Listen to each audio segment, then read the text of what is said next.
તળાજા નગરપાલિકાની સામાન્ય સભા આજે મળી હતી, જેમાં વિવિધ વિકાસલક્ષી અને વહીવટી મુદ્દાઓને લઈને ચર્ચા કરવામાં આવી હતી।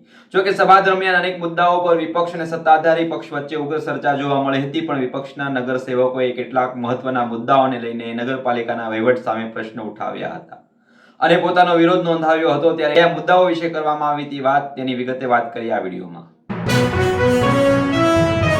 નમસ્કાર, હું છું ભરત સરવૈયા, એસપી ન્યૂઝમાં આપનું સ્વાગત છે। આજે તળાજાના વિકાસ માટે નગરપાલિકાની સામાન્ય સભા મળી અને તેમાં સભાની શરૂઆતમાં જ વોર્ડ નંબર 2 ના નગરસેવક ફિરોજભાઈ દસાડિયાએ મિનિટ બુકનો મુદ્દો ઉઠાવ્યો હતો। તેમાં તેમણે જણાવ્યું હતું કે સામાન્ય સભા જે કોઈ મુદ્દે ચર્ચા, વિરોધ અથવા તો બહાલી આપવામાં આવે છે તેની નોંધ નિયમ મુજબ મિનિટ બુકમાં થવી જરૂરી છે, પરંતુ તળાજા નગરપાલિકામાં મિનિટ બુકમાં નિયમિત નોંધ કરવામાં આવતી નથી। તેમણે ચીફ ઓફિસરને રજૂઆત કરીને સભાની તમામ કાર્યવાહી અને નિર્ણયો મિનિટ બુકમાં નોંધવાની માંગ કરી હતી। સભા દરમિયાન ગટરના નવા ઢાંકણાના બિલોને લઈને પણ વિપક્ષ દ્વારા ગંભીર આક્ષેપો કરવામાં આવ્યા હતા।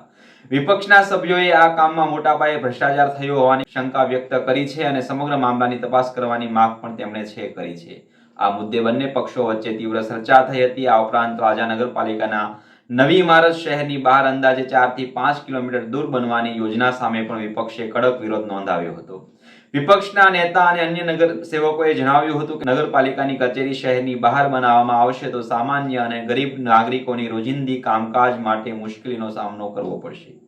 વિપક્ષે વધુમાં ચેતવણી આપી હતી કે જો નગરપાલિકાની નવી બિલ્ડિંગ શહેરની બહાર બનાવવાનો નિર્ણય યથાવત રાખવામાં આવશે તો તેનો વિરોધ આંદોલન કરવામાં આવશે।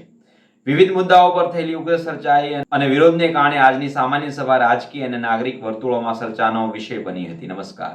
આઈટી નગરપાલિકામાં જવા માટે ગામના ઓલા ખૂણે જવાનું છે, એની બદલે અત્યારે ગામના ઓલા ખૂણે લઈ જાઓ। અમારે જે નાના માણસોને 50 હોય રિક્ષા ભાડું થાય ઈ તો થવા દેવામાં અમે તો છે ને અમારા પક્ષ તરફથી જે ભૂખ હડતાલમાં બેસીશું, ઈ આમાં તો અમારો કોઈ વિરોધ જ છે નહીં ઈ પણ અમને કોઈને પૂછી નથી નાખી, મનમાં આવે એમ નાખી દીધેલી છે, એટલે એમાં તો અમે છે તે સહમત જ નથી અને ઈ કામ તમે તમારા પાવરે કરશો તો અમે આંદોલન ઉપર જઈશું, એમાં તો અમારો પૂરેપૂરો વિરોધ।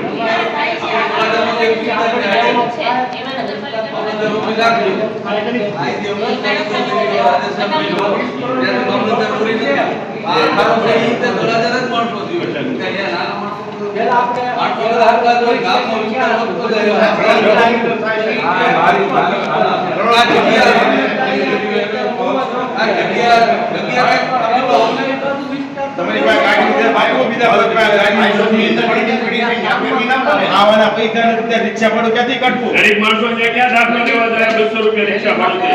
એની માટે સુવિધા ગામમાં થાય જ છે નહીં, અમારે ઈ ગામમાં થાય ત્યાં તો આપણે પ્રમે પૂરી થઈ જાય પછી આપણને કોઈ જવાબ નહીં દે। ઈ તો તમારો ઘર તમારે સેફ છે એટલે તમે લોકો તો છૂટાઈને આવવા નથી, અમારે તો સેફ નથી એટલે અમારે તો એમાં વિરોધ જ છે। આવા તમે તમારી રીતે તમે શેર પર જાઓ, બધા આઈશોપની અંદર આપણી નગરપાલિકાની બિલ્ડિંગ આવ ખાલી પડી છે। હા ખોટું પાલિકાની માવજત પગે ઉભરેવાની એક ગાડી ઉપર જગ્યા નથી, ત્યાં તમારે પાલિકાને શું કરવાનું? એટલે ઓલું વાત ન કરાય, જે ખરાબ